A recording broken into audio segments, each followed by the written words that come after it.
গ্যান্ডারিয়া মূল নামটা না, এটা ছিল গ্র্যান্ড এরিয়া।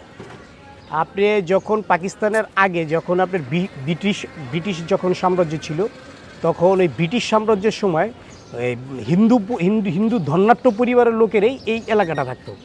আপনার যদি ইস্ট বেঙ্গল, যেটা পূর্ববঙ্গ বলা হয়, পূর্ববঙ্গের রাজধানী ছিল এই জাহাঙ্গীরনগরের, কিন্তু মূল এরিয়াটাই ছিল আপনার ওই জাহাঙ্গীরনগরের মূল মানে এটাই ছিল আপনার গ্র্যান্ড এরিয়া।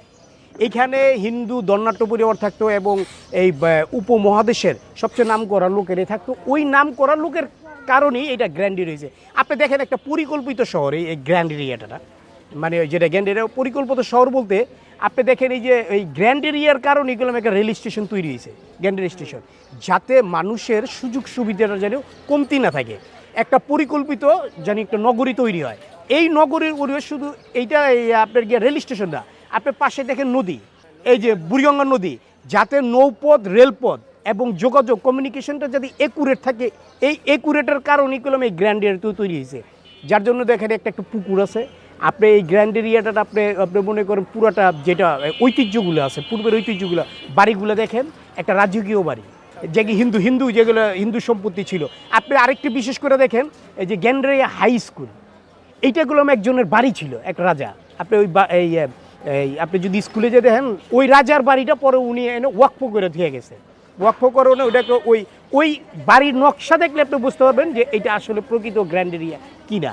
তারপর আরেকটা দেখেন যে সাধনা যে উনি একজন নাম করা লোক, এখানে একটা ঔষধালয়, হ্যাঁ, উনিগুলো আমেরিকা থেকে পিএইচডি করে উনিগুলো এখানেই রয়েছে। তখনকার আমলে যত সুশিক্ষিত লোক ছিল এবং যত উচ্চবনের হিন্দু লোক ছিল, তারা এই গ্র্যান্ড এরিয়া থাকতো। তার উদাহরণ হইল আপনার গিয়া সুচিত্রা সেন ছিল, তারপর আপনার মহাদেব, ওই যেটা আপনার সাধনা ঔষধালয়ের যারা এরা ছিল। তারপর তখনকার আমলে আপনার ওই যে পূর্ববঙ্গ পশ্চিমবঙ্গের যারা আপনার গিয়া বিচারক, হাইকোর্টের বিচারক এবং বড় ঊর্ধ্বতন কর্মকর্তা, তখন এই গ্র্যান্ড এরিয়া থাকতো।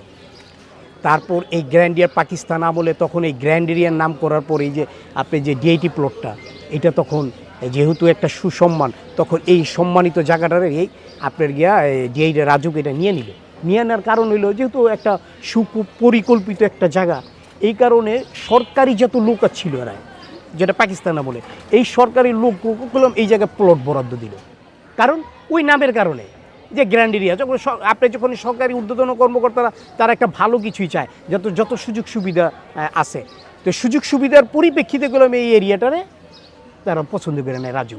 আসলে এই গ্র্যান্ড এরিয়া উচ্চারণ করতে একটু শব্দগত ভাষাগত একটা কারণ থাকে।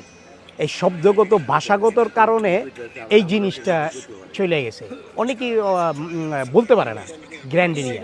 গ্র্যান্ড এরিয়া একটা বড় একটা গ্র্যান্ড এরিয়ার ভিতরে 64 জেলারই লোক আছে। এই কারণে দেখেন নোয়াখালী ভাষা একটা, যেমন নোয়াখালী ভাষা পানি রেখে হানি শব্দটা দেখেন, এতে জাতি বলবেন পানিরে হানি করতে পারবেন, পানি বলতে পারবেন না।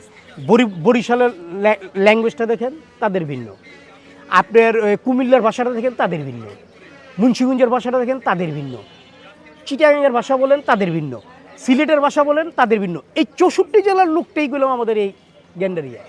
এই তাদের ভাষাগত কারণেই এই জায়গাটা গ্যান্ডারিয়া আছে, গ্র্যান্ড এরিয়া হইতো, গ্র্যান্ড এরিয়া জায়গাটা গ্যান্ডারিয়া হয়ে গেছে। 10 দেশের জেলার লোক 10 ভাষায় কথা বলে, তাইলে কি এই গ্র্যান্ড এরিয়াটা কি আপনার পারবে না।